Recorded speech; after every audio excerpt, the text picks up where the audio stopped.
everyone, welcome to Aya's channel! How are you guys doing? I am doing a voiceover for this because the original video was in Japanese, but I promise this is the last voiceover that I'll be doing. Here on out, I'll be splitting the English videos and Japanese videos, so not to worry.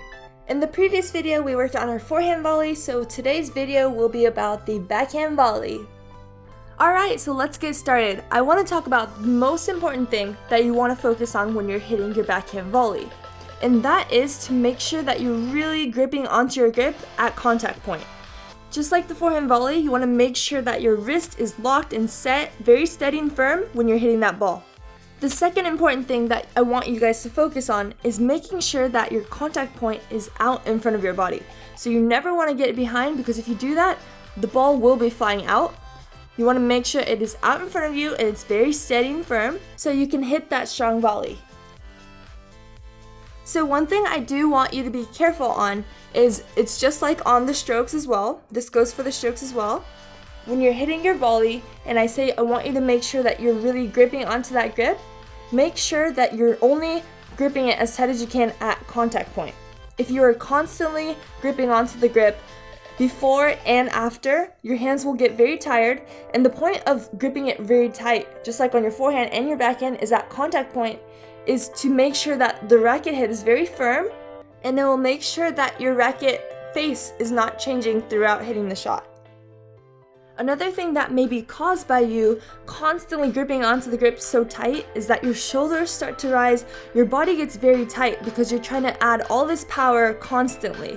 So when you're doing that, it makes it very uncomfortable to hit the volley or even on your strokes. So one thing that you can do is jump around to relax before you're hitting the ball. So make sure that your body is relaxed.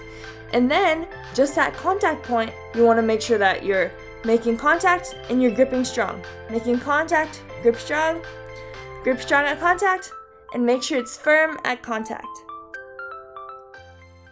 Alright, so let's move on to the grip for your backhand volley. So on your backhand volley, just like your forehand volley, it is going to be a continental grip. So you want to slide that right hand onto the continental grip, second bevel, between the second and third bevel, and then use that left hand, if you're a double-handed volleyer, to support it. And for me, it's the same grip that I use for my backhand stroke. Personally, I like using both hands on my backhand volley, so I use my double-handed volley 80% of the time during any match, or even in practice, I'm using two hands. You can take that left hand off and use one hand, but it is definitely a lot tougher on that right arm to really keep it out in front and be steady when someone is hitting really hard to you. You gotta make sure you really stick that racket so you can control that racket face and control the ball back. If you do decide to hit a one-handed backhand volley, just use that left hand behind the racket for support and punch forward. The form for the one-handed backhand volley is very similar to the double-handed backhand volley. It's the same idea. You want to make sure that contact is out in front and you're going to be firm throughout the shot. Also, just like I do in the match, it is very good to use both. So depending on what kind of shot it is, you can use which kind of backhand volley you would like to hit. Alright, so when you are hitting that backhand volley, just like on the strokes or on your forehand volley, you want to make sure you have a good stance. So you're strong, core is strong, legs are strong, your knees are bent, and because you're closer to the net, make sure you will stay very low so that you can really hit that volley over the net and get clearance. You want to stay low, you're going to split step, turn, and then that right leg right there is going to be the key when you're hitting your backhand volley. It's going to be giving you power, so when you're split stepping, turning, and that ball is right there, make sure that you're not going to be swinging that racket. Make sure it's out in front of you and it's set. So you're just going to turn your shoulders. It's going to be right there. And that right leg is going to push forward to give you that power when you're hitting your backhand volley. So you're going to split, turn, racket is in front of you. So you're always going to be out in front and push forward. Split, turn, forward. And it's the same thing for the single-handed backhand volley. You're going to split, turn, keep it out in front, and push forward. Now I would like to show you guys the side angle of what I want to be doing when I'm hitting my backhand volley. So I'm going to make sure I'm in my ready position, knees are bent, so I'm in my power position, and my grip is at continental. So my right hand is on my continental grip. I'm going to split step, and then turn. And as I mentioned earlier, when I'm turning, I'm only using my shoulder, so I never want to turn and then from there take it back further. When you take your racket back big like that, you start to lose control, so you always want to remember to keep the take back very compact and you're just using your shoulders, and you can see that your racket face is facing the way that you want to hit the ball. After that, you want to take a big step in with your right foot, so you're going to split, turn, forward. And when you step in with your right foot, that's going to be giving you power. You also want to remember on your backhand volley, you're just going to be pushing forward, and you really want to use the pace of your opponent's ball that you're just going to block instead of swinging around your racket. And you'd be amazed at how much power you could actually get by just reflecting your opponent's ball. So you want to split, turn, push forward. And when you're doing that, contact is out in front, use that right leg for power stepping in, and keep that wrist firm. Alright, now I would like to hit some backhand volleys and really focus on what I've been talking about.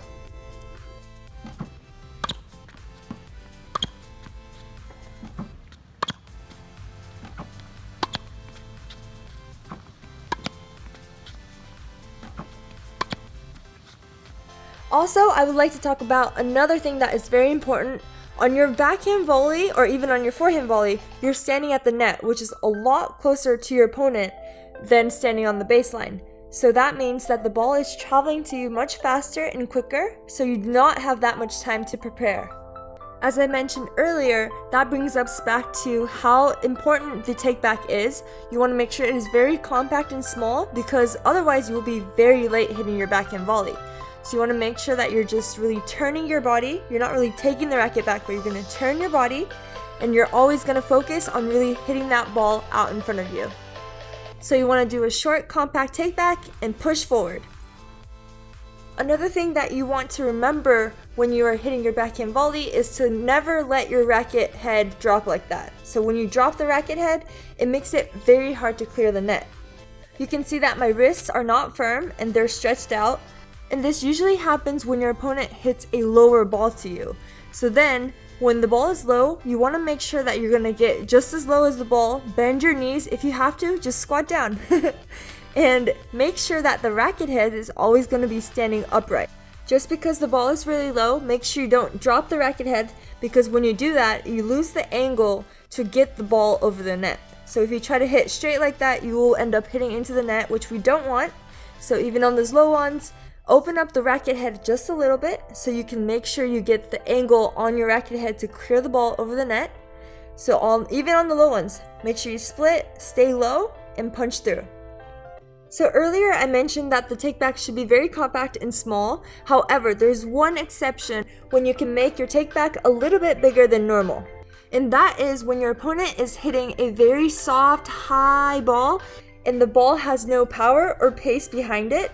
Then you are needing to create your own power, so that means that you are able to have more time to be taking the racket back without being late, so you can swing your racket just a little bit bigger to add that extra power onto the ball.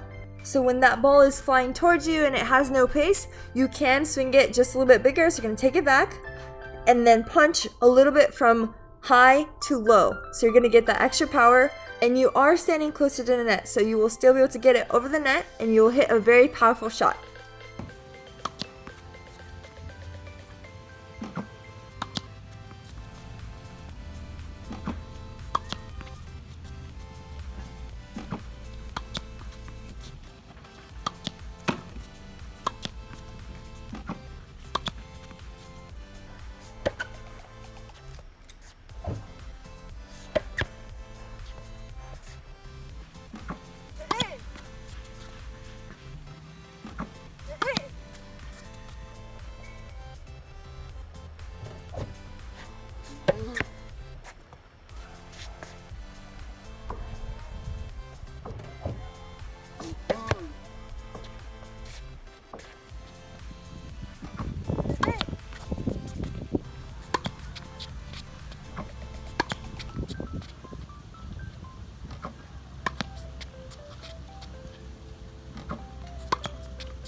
Alright, so that was it for today's backhand volley video. I hope you guys enjoyed it and that my tips can help you, even if it's just a little bit.